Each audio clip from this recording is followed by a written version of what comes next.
Saludo muy cordial, mis queridos amigos y amigas. Es un placer tenerlos aquí con nosotros.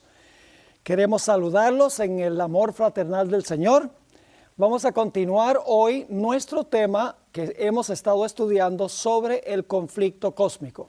Sin embargo, antes de comenzar, queremos pedir que Dios bendiga el estudio de su palabra. Así que les invito, donde quiera que estén, a inclinar sus rostros con reverencia para pedir la bendición de Dios. Padre Celestial, venimos ante tu trono en estos momentos rogándote que tu palabra no regrese a ti vacía, sino que tu palabra haga un impacto en el ser de cada persona que está viendo este programa.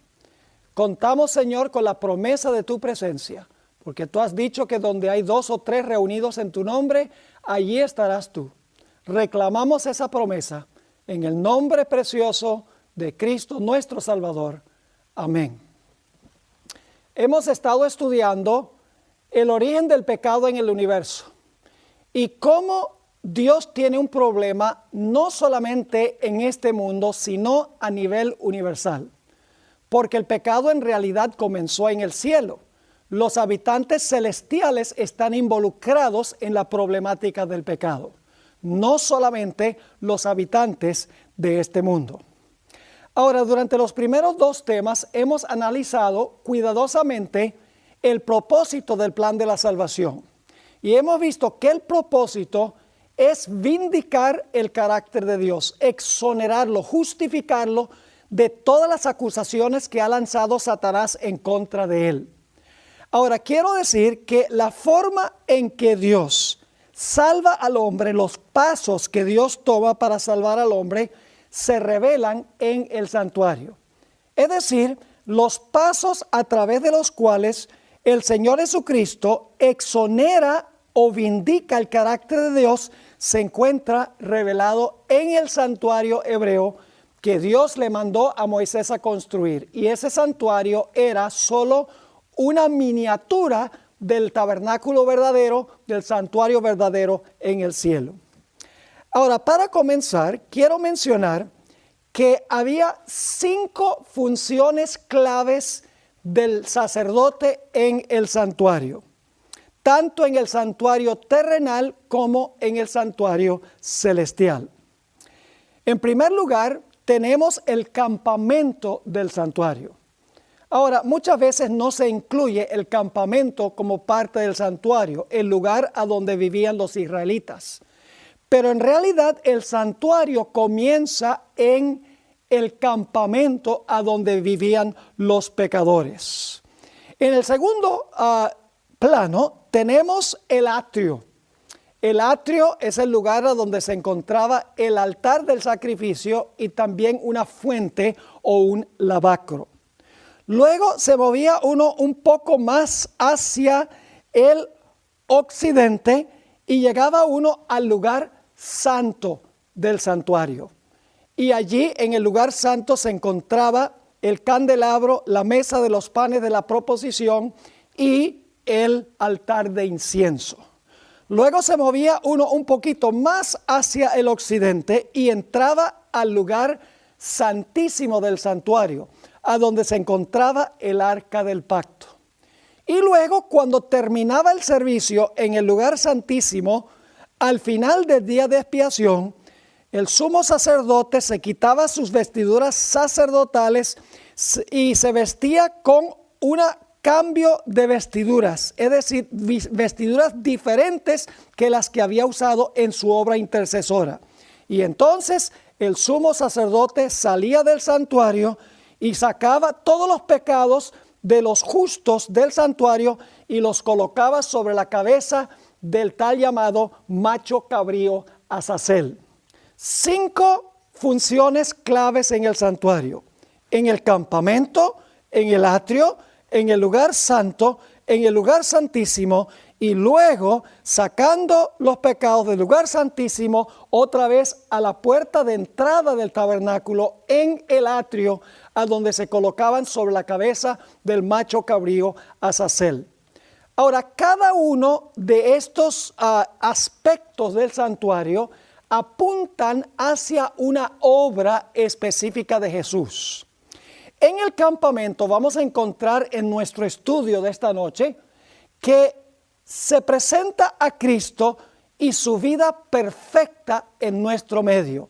Es decir, la función de Cristo en el campamento a donde viven los pecadores es el de vivir una vida absolutamente perfecta. Debía ser un cordero sin mancha y sin defecto. Luego, el Señor Jesucristo se mueve a cumplir la obra del atrio.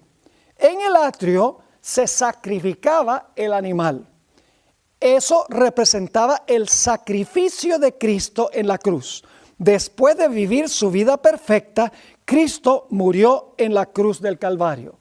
Y luego en el atrio estaba la fuente, estaba el lavacro, donde el sacerdote se lavaba después de ofrecer el sacrificio. Vamos a encontrar que el lavacro representa la resurrección de Jesús. Se le llama en Tito 3:5 el lavacro de la regeneración. Luego entonces encontramos que Jesús entra a una función siguiente. Él ha vivido su vida perfecta en el campamento con los pecadores. En segundo lugar, ha muerto en el altar del sacrificio en el atrio. Luego ha resucitado en lo que representa el lavacro o la fuente. Y entonces el Señor Jesucristo entra al lugar santo para desempeñar su obra como intercesor en favor de los pecadores. Luego se mueve en 1844, como estudiamos en nuestro tema anterior, se mueve al lugar santísimo para comenzar su obra o su función como juez. Y cuando termina el juicio en el lugar santísimo, el Señor Jesucristo se cambia sus vestiduras, de sus vestiduras sacerdotales a sus vestiduras reales, y entonces sale y coloca los pecados sobre la cabeza del macho cabrío Azazel, que representa el maligno, representa a Satanás.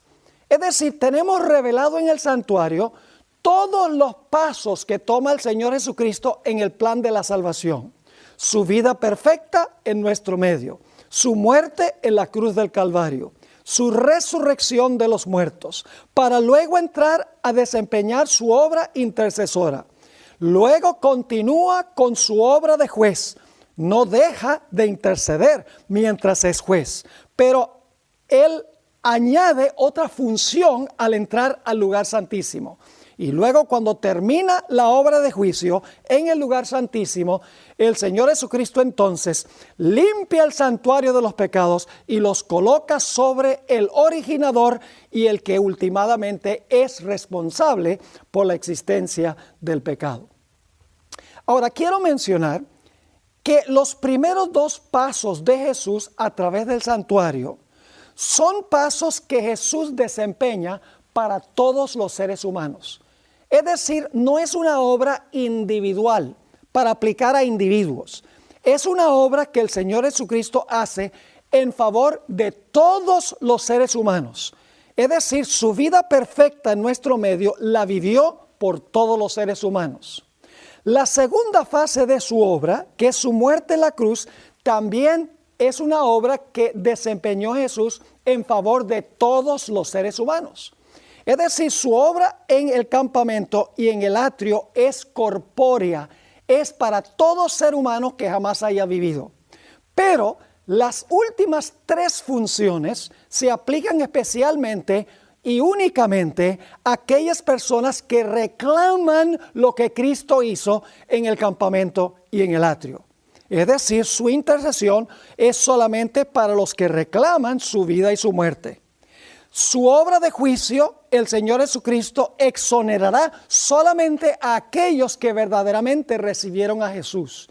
Y esos pecados de los que recibieron a Jesús genuinamente, que lo demostraron en su vida, son los únicos que son colocados sobre la cabeza del macho cabrío Azazel.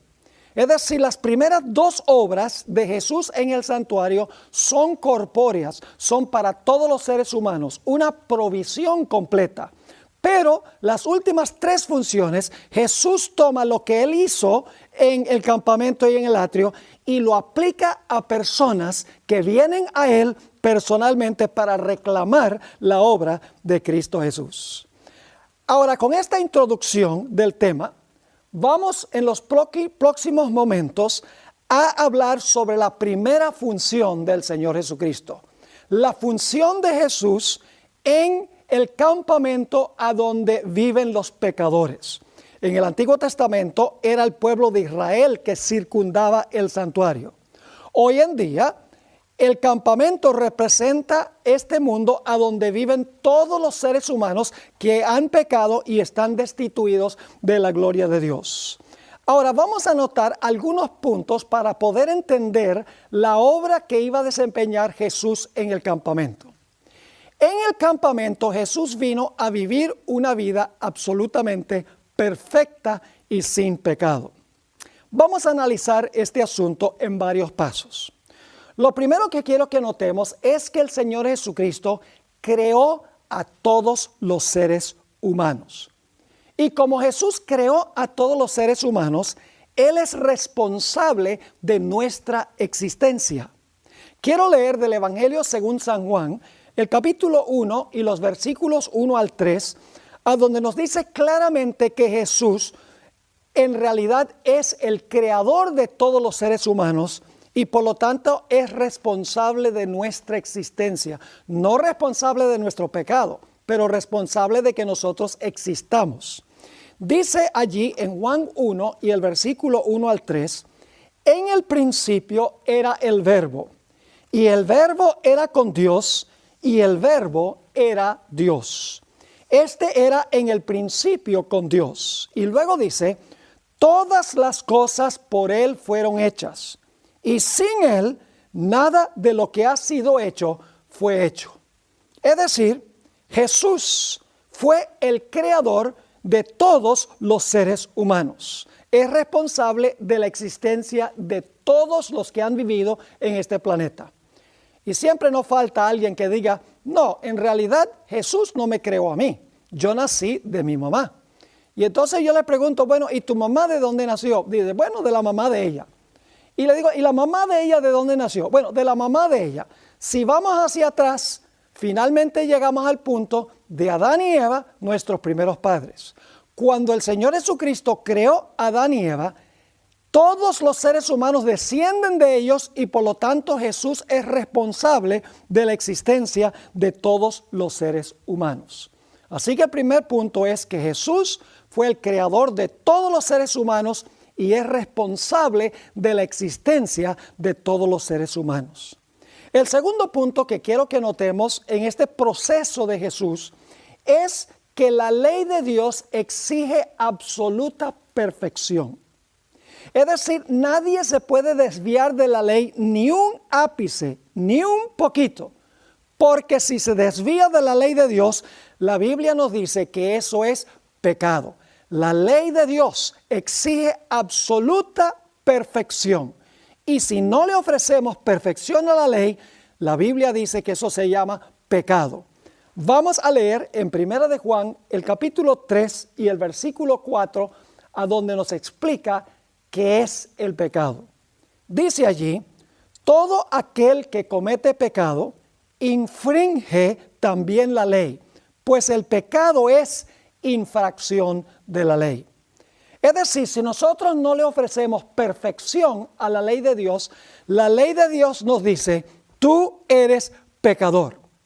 Ahora surge la pregunta, ¿cuántos seres humanos le pueden ofrecer absoluta perfección a la ley de Dios?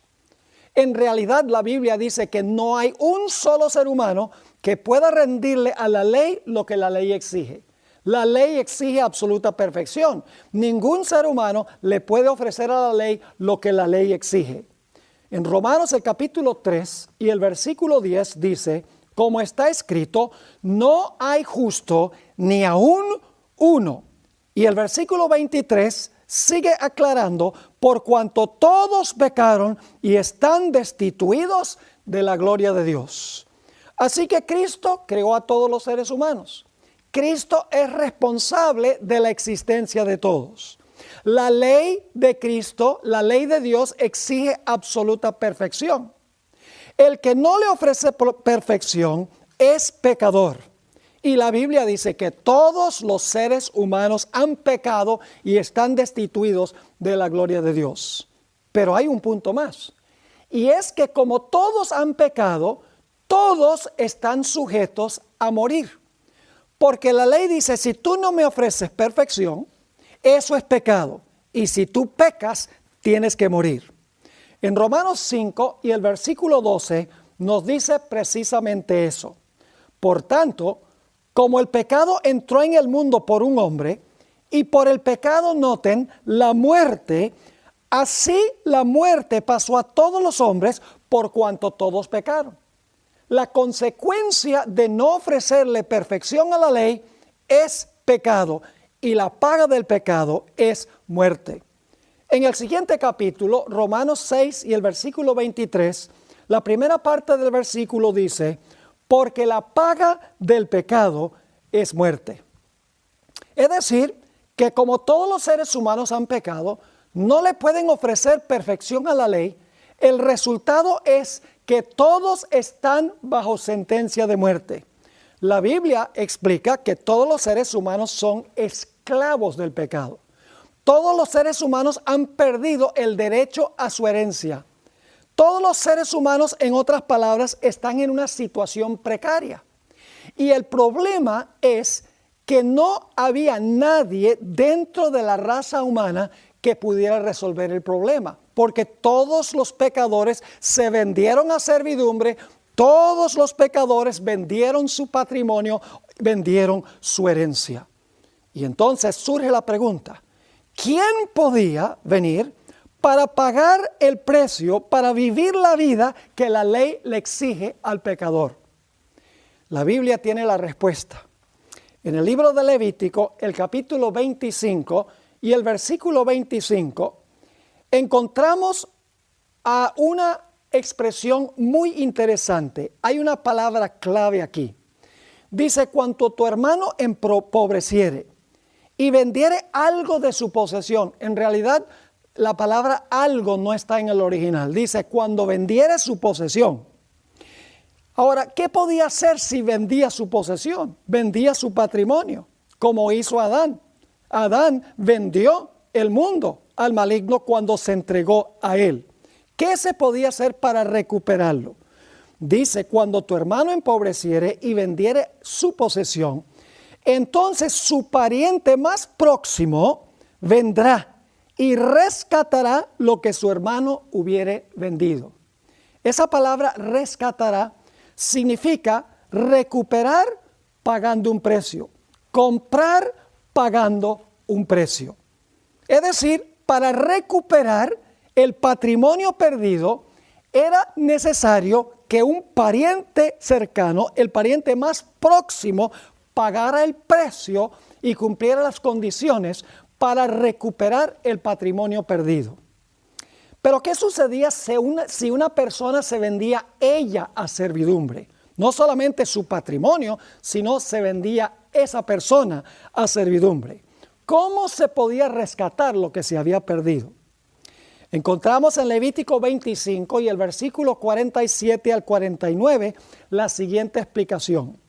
Si el forastero o el extranjero que está contigo se enriqueciere, y tu hermano que está junto a él empobreciere, y se vendiere, fíjese que la gente podía venderse ellos mismos a servidumbre, y se vendiere al forastero o extranjero que está contigo, o alguno de la familia del extranjero, después que se hubiere vendido, después que esa persona se vendió a servidumbre, podrá ser rescatado. Otra vez, esa palabra significa comprar de nuevo pagando un precio.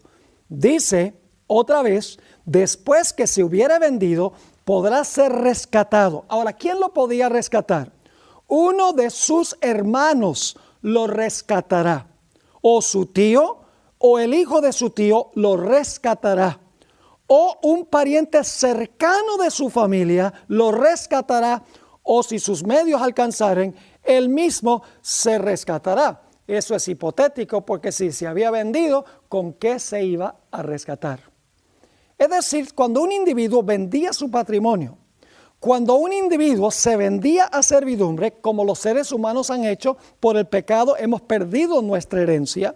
Como pecadores nos hemos vendido a servidumbre del pecado. La única forma de recuperar lo que se había perdido era que alguien viniera a pagar el precio necesario para recuperar lo que se había perdido.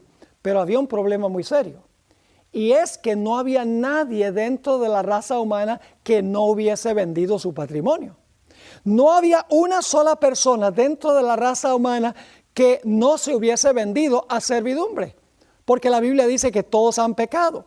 Todos hemos vendido nuestro patrimonio. Todos nos hemos vendido a servidumbre del pecado. Y por lo tanto no había dentro de la raza humana nadie que pudiera pagar el precio para rescatar lo que se había perdido. ¿Cómo entonces podía el hombre ser salvo? ¿Cómo podía recuperar el patrimonio perdido y recuperar la libertad que había perdido al venderse al pecado? La respuesta es muy sencilla. El Señor Jesucristo tenía que venir del cielo e incorporarse dentro de nuestra familia. Muchas veces yo les pregunto a la gente, antes de que Jesús viniera a esta tierra, cuando Jesús estaba en el cielo, al lado del trono del Padre, ¿será que Jesús era miembro de nuestra familia? Algunos inmediatamente contestan, sí, Jesús era miembro de nuestra familia, pero en realidad Jesús no era miembro de nuestra familia. Antes de encarnarse Jesús en esta tierra, Jesús era miembro de la familia de la deidad, Padre, Hijo y Espíritu Santo. Es decir, Jesús pertenecía a otra familia, no pertenecía a nuestra familia. Esto significa claramente que Jesús, siendo Dios y estando en el cielo, sin incorporarse a nuestra familia, no podía pagar el precio para recuperar lo que se había perdido. Porque el que recupera lo que se pierde es el pariente cercano, y Jesús no era nuestro pariente cercano, era miembro de otra familia. Por eso es que Jesús se encarnó, se hizo parte de nuestra familia para que Él pudiera cumplir las leyes de la redención, es decir, pudiera pagar el precio para rescatar lo que se había perdido. Es interesante notar en Mateo el capítulo 1 y el versículo 1, lo que nos dice en cuanto a Jesús. Hay algo muy extraño en este versículo. Dice, libro de la genealogía de Jesucristo, hijo de David, hijo de Abraham. Interesante. Dice aquí que Jesús era hijo de David y era también hijo de Abraham. Pero Jesús hizo una declaración muy interesante en San Juan el capítulo 8 y el versículo 58. Jesús dijo, de cierto os digo, antes que Abraham fuese, yo soy. Jesús está diciendo aquí que Él es el padre de Abraham y también el hijo de Abraham. Y ustedes dicen, ¿cómo es posible que Jesús sea padre de Abraham y que sea hijo de Abraham también? La respuesta es muy sencilla. Jesús es padre de Abraham porque Jesús creó a Abraham cuando creó a Adán y Eva. Es el creador, el padre de Abraham. Pero como Jesús se iba a encarnar, el Señor Jesucristo es descendiente de Abraham como ser humano. Es el padre de Abraham y también el hijo de Abraham porque se incorporó como miembro de nuestra familia. También nos dice en Apocalipsis 22 y el versículo 16. Esto está hablando en cuanto a David. Y fíjense otra vez qué interesante esto. Está hablando aquí el Señor Jesús. Yo, Jesús, he enviado mi ángel para daros testimonio de estas cosas en las iglesias. Yo soy la raíz y ¿qué? Yo soy la raíz y el linaje de David, la estrella resplandeciente de la mañana. Jesús está diciendo, yo soy la raíz de David y yo soy también el linaje de David. Es decir, Jesús está diciendo, yo soy el padre de David y también soy el hijo de David. Soy la raíz y también el linaje. ¿En qué sentido es Jesús la raíz de David y el linaje de David? Es la raíz de David porque es Dios y fue el creador. Pero es el linaje de David porque el Señor Jesucristo, cuando se encarnó, llegó a ser miembro de la familia humana. Es decir, la única esperanza de la raza humana era que viniera Jesús, se encarnara en nuestra carne humana y le rindiera la perfección a la ley que la ley nos exige a nosotros, para que pudiera entonces recuperar el patrimonio y recuperar la libertad para todos los seres humanos. Pero para esto, Jesús tenía que vivir una vida en perfecta armonía con la santa ley de Dios, porque Él había venido para vivir en nuestro medio la vida que nosotros no hemos vivido. Jesús vino a vivir una vida perfecta en lugar de todos los seres humanos, en favor de todos los seres humanos, para que el que acepte a Cristo como Salvador, la vida perfecta de Cristo, Dios la toma y se la atribuye, se la acredita al pecador arrepentido. Pero para eso Jesús tenía que vivir una vida absolutamente perfecta. Tenía que tejer un manto perfecto de justicia, rindiéndole obediencia perfecta a la ley de Dios en nuestro lugar. En el Antiguo Testamento había profecías de que el sacerdote debía ser sin defecto. Y la víctima que el sacerdote ofrecía también tenía que ser sin defecto. El sacerdote sin defecto y la víctima también sin defecto. Ahora, ¿qué representaba esto? De que el sacerdote no tenía defecto, ni tampoco la víctima tenía defecto. Vamos a leer los versículos del Antiguo Testamento y entonces vamos a ver qué significa esto. El primer pasaje que quiero leer es Levítico 22 y el versículo 20 al 22. Levítico 22 y el versículo 20 al 22. Dice allí, ninguna cosa en que haya defecto ofreceréis, porque no será acepto por vosotros.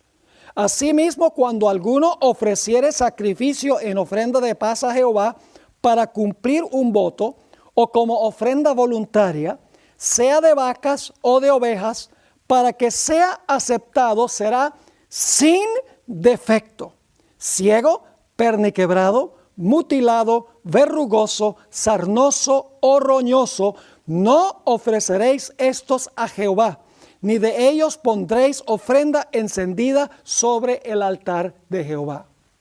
Claramente nos dice aquí que la víctima que se ofrecía tenía que ser sin defecto. Claro, era sin defecto físicamente hablando. No podía tener un tumor, no podía tener una pierna quebrada, etc. Es decir, físicamente la víctima no podía tener ningún defecto, pero ese aspecto físico representaba que Cristo iba a venir como la víctima y no iba a tener ninguna mancha moral en su carácter. Ahora, también la Biblia nos dice que el sacerdote debía ser sin defecto. No solamente la víctima, sino también el sacerdote debía ser sin defecto. Vamos a leer ese pasaje en el capítulo anterior, Levítico, el capítulo 21 y el versículo 17 hasta el versículo 21.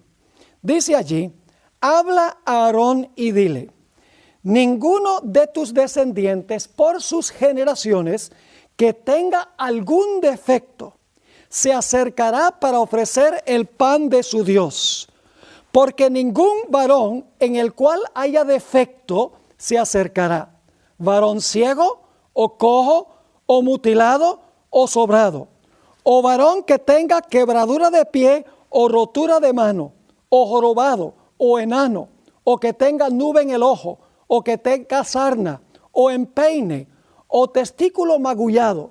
Ningún varón de la descendencia del sacerdote Aarón en el cual haya defecto se acercará para ofrecer las ofrendas encendidas para Jehová. hay defecto en él, no se acercará para ofrecer el pan de su Dios. Claramente nos dice aquí que el sacerdote no podía tener ningún defecto. La víctima no podía tener defecto. Claro, con el sacerdote sencillamente significaba que físicamente no podía tener un defecto. Pero el hecho de que el sacerdote no tenía defecto físico representaba el hecho de que Jesús no iba a tener ningún defecto moral en su vida.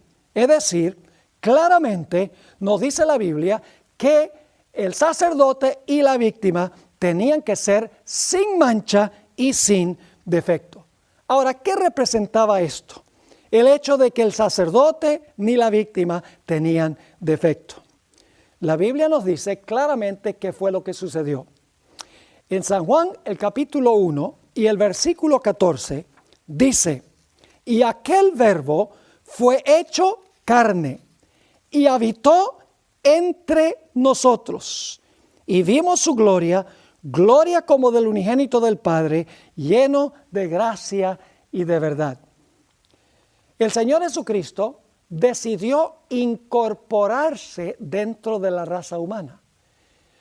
Como dentro de la raza humana no había nadie que le pudiera ofrecer la perfección a la ley que la ley exigía, el Señor Jesucristo dijo: yo voy a incorporarme en la raza humana, yo voy a hacerme carne de su carne, hueso de su hueso, yo voy a hacerme hermano de ellos, voy a hacerme un pariente cercano, porque como Dios en el cielo soy de otra familia, y entonces allá yo voy en carne humana a vivir una vida absolutamente perfecta y sin defecto. Y cualquier ser humano que me reciba como Salvador personal, mi vida perfecta será acreditada en su cuenta en vez de su vida imperfecta. Y eso lo hizo Jesús para cada ser humano que jamás haya vivido en la historia del planeta Tierra. Ahora, ¿por qué la víctima era sin defecto y el sacerdote también? En el sistema del Antiguo Testamento se necesitaban dos símbolos para representar a Jesús. Se necesitaba en primer lugar un sacerdote que no tuviera defecto para ofrecer el sacrificio. Y en segundo lugar se necesitaba una víctima que tampoco tenía defecto para que el sacerdote ofreciera esa víctima. En el Nuevo Testamento no se necesitan dos símbolos, porque Jesús reúne en sí mismo el cumplimiento de ambos símbolos. Porque la Biblia nos dice que Jesús es el sacerdote y la Biblia también nos dice que Jesús es la víctima. En el libro de Hebreos dice que Jesús se ofreció a sí mismo. Él fue el sacerdote que se ofreció como víctima.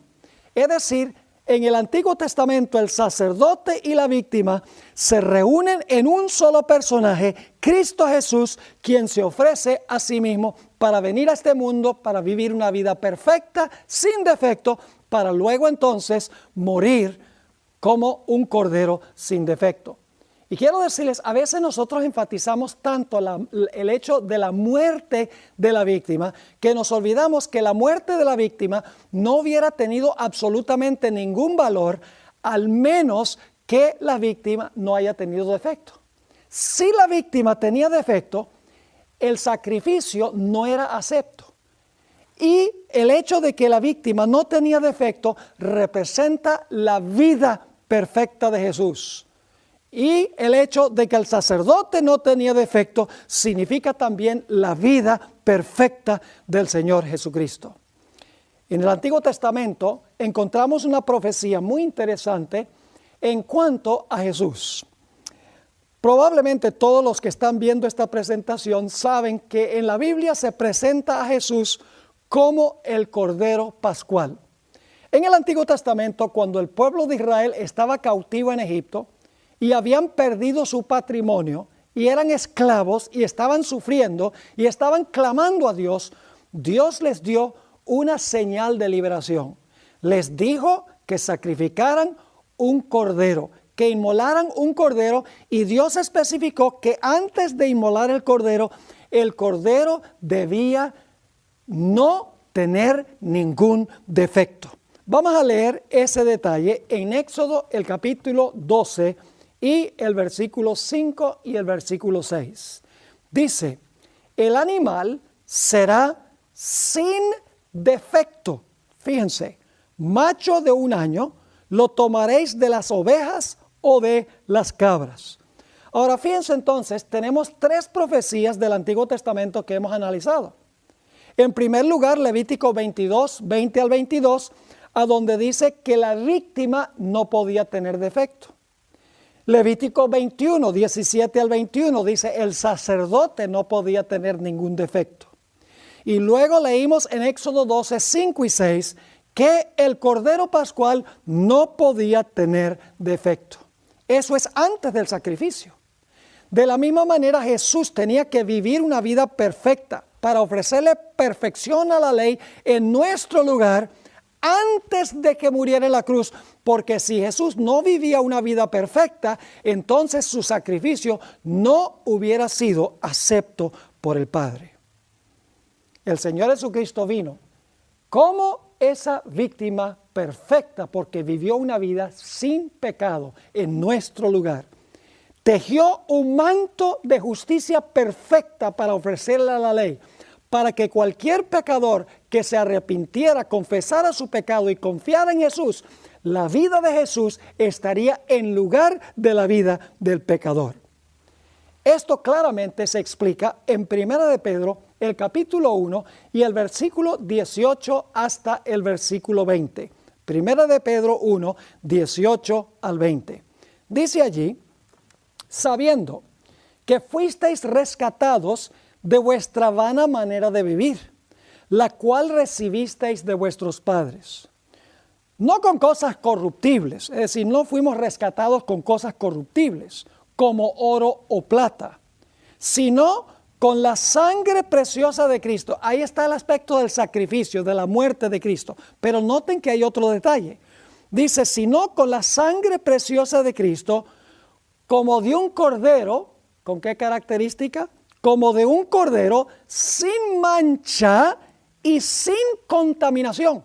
Fíjese, antes de su sacrificio, Jesús tenía que ser un cordero sin mancha y sin contaminación. Y luego dice, ya destinado desde antes de la fundación del mundo, pero manifestado en los postreros tiempos por amor de vosotros. Lo que quiere decir eso es que el plan de salvación fue elaborado entre el Padre y el Hijo en los siglos de la eternidad. Según dice aquí, que fue destinado desde antes de la fundación del mundo, pero manifestado en los postreros tiempos por amor de vosotros. Así que este pasaje dice claramente que Jesús iba a derramar su sangre, pero que Él iba a ser un cordero perfecto antes de que se ofreciera como sacrificio. Hay otros textos del Nuevo Testamento que nos indican claramente que Jesús era un sacerdote sin defecto y una víctima también sin defecto. Quiero leer algunos de esos textos que encontramos en el Nuevo Testamento sobre la vida perfecta de Cristo Jesús. Primera de Juan, el capítulo 3 y el versículo 5 nos dice lo siguiente: y sabéis que Él apareció para quitar nuestros pecados, y no hay pecado en Él. Fíjense, no hay pecado en Jesús. Y esto se está escribiendo muchos años después de la ascensión del Señor Jesucristo. Vivió en este mundo 33 años en nuestro medio. Sufrió todas nuestras tentaciones y aún tentaciones peores que las nuestras. Y nunca cedió ni por un instante a la tentación. De esa manera Jesús vivió una vida absolutamente perfecta. Tejió un manto perfecto de justicia que cada pecador puede reclamar como suyo, siempre y cuando se arrepienta y confiese su pecado y confíe en Cristo Jesús como Salvador personal. Otro texto muy importante es el que encontramos en Hebreos, el capítulo 4 y el versículo 15. Hebreos 4 y el versículo 15. Algunas personas piensan que Jesús vino y tenía grandes ventajas sobre nosotros porque Jesús era Dios. Al fin y al cabo, algunos dicen Jesús ganó victoria sobre la tentación porque Jesús era Dios. Pero ¿saben algo? La Biblia dice que Dios no puede ser tentado. Si Jesús hubiera venido para enfrentarse a la tentación como Dios, Satanás hubiera dicho inmediatamente, trampa, trampa, Dios no puede ser tentado, Dios no puede ser engañado. Cuando Jesús fue tentado en su naturaleza humana, porque en Santiago dice que Dios no tienta a nadie, ni tampoco puede ser tentado por nadie. En Hebreos el capítulo 4 y el versículo 15 dice,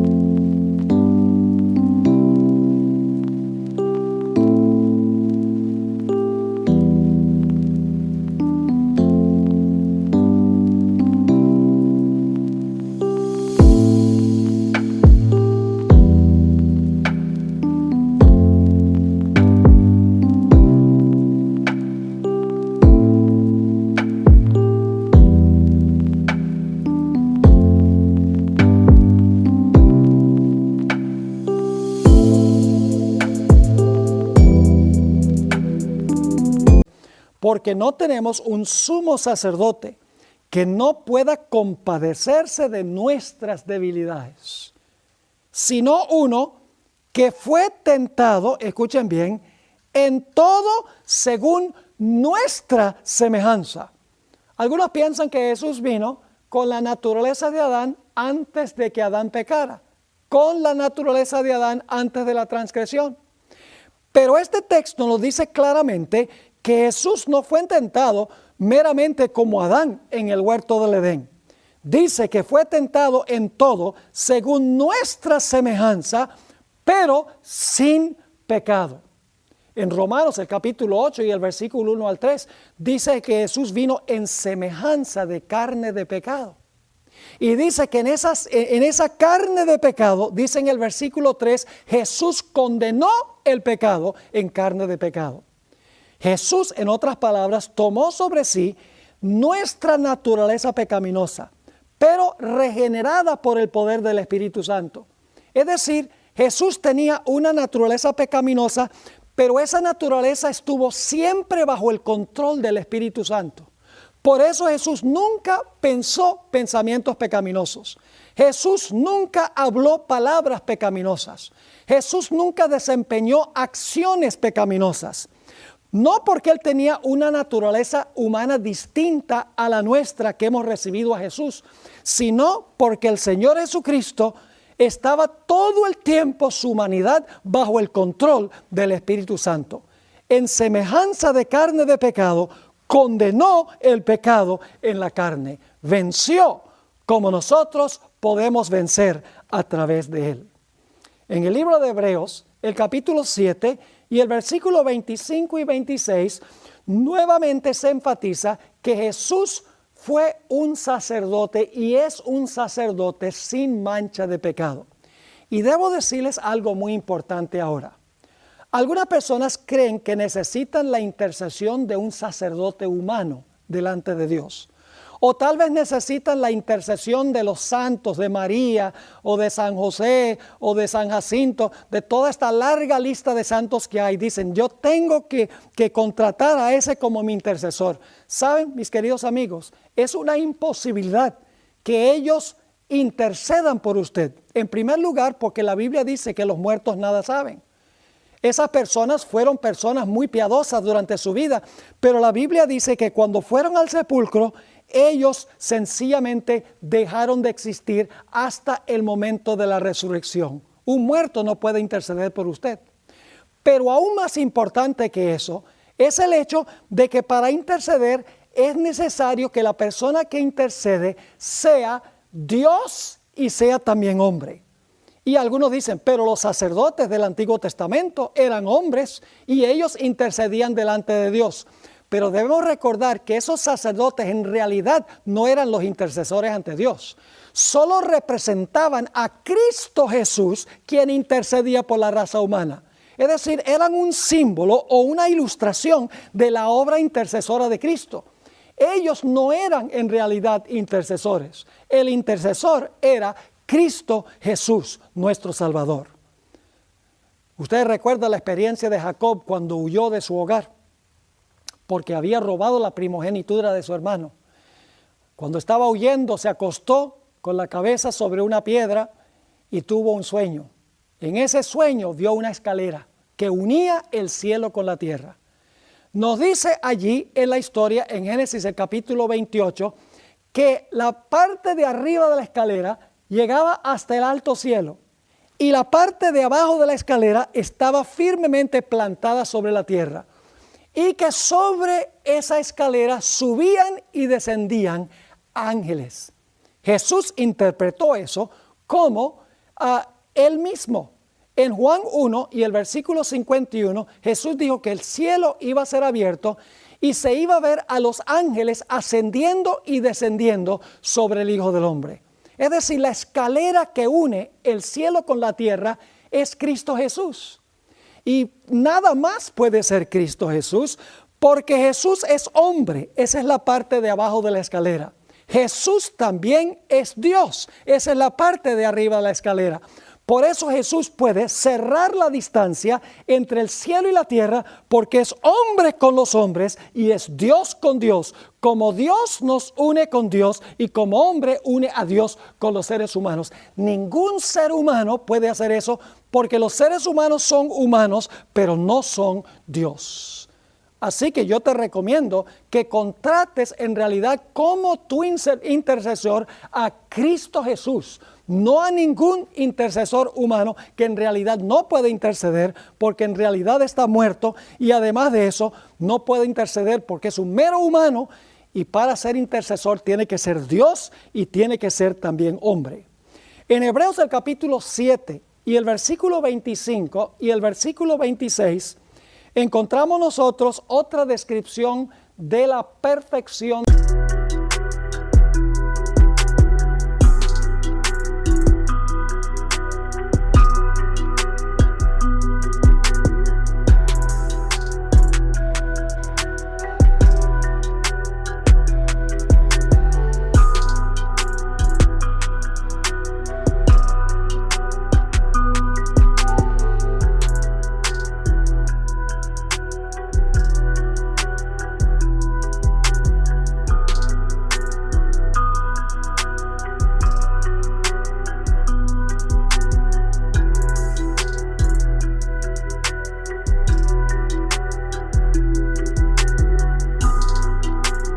del Señor Jesucristo.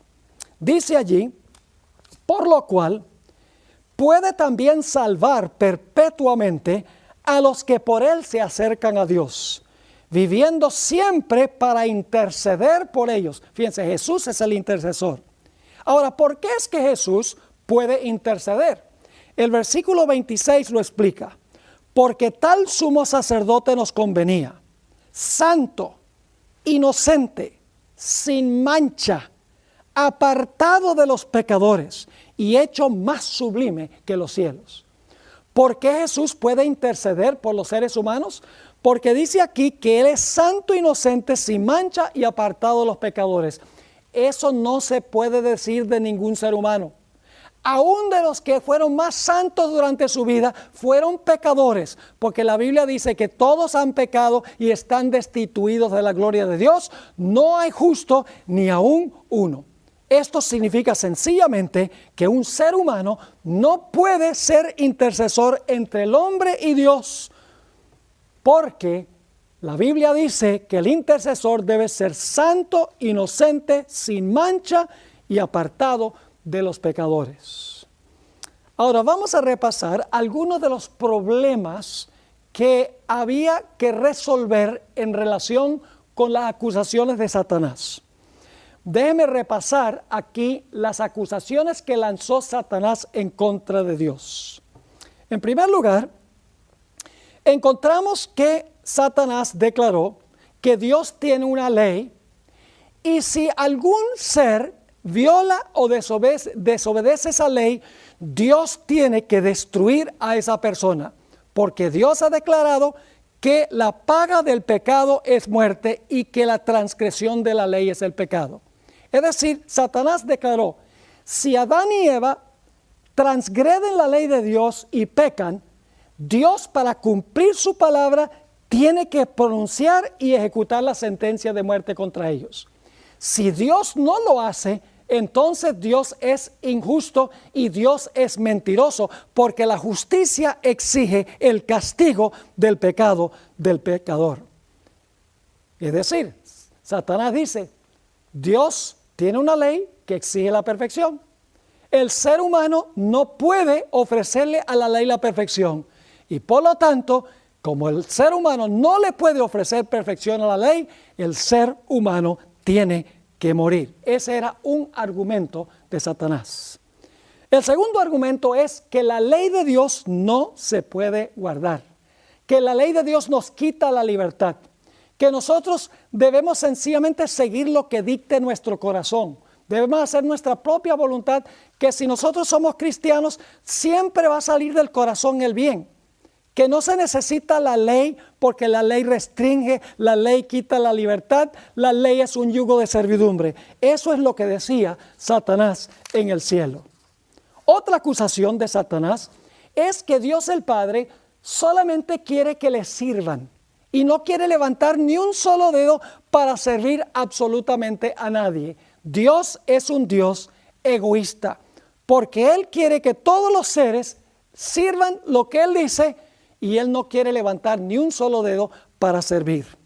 Otra acusación de Satanás en contra de Dios es que Dios es un Dios que se oculta, un Dios que está escondido, no un Dios que se revela abiertamente.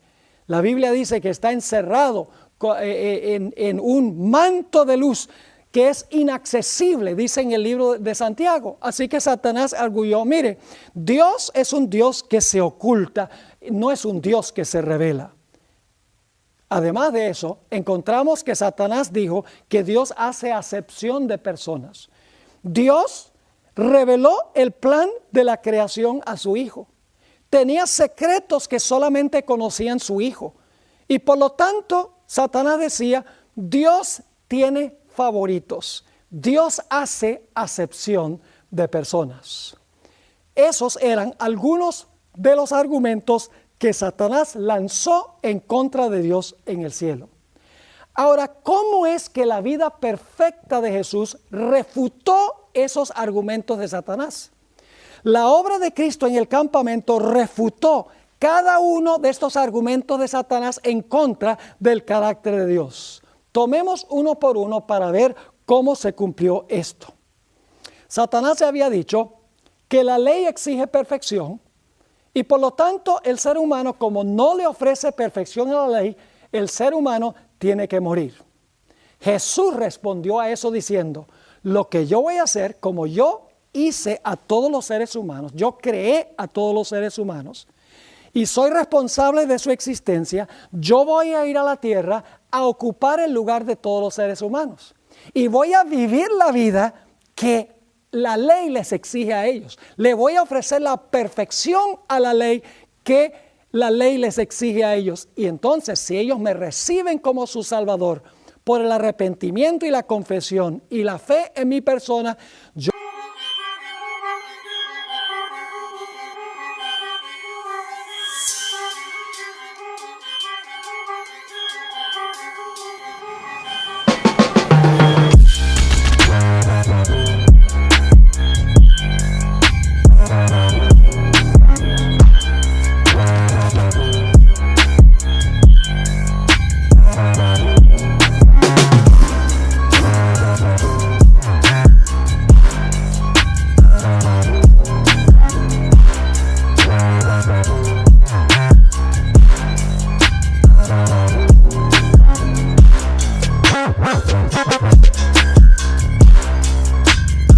voy a tomar mi vida perfecta y se las voy a poner a su cuenta, de tal manera que se van a parar delante de la ley en mi justicia, perfectos delante de la ley.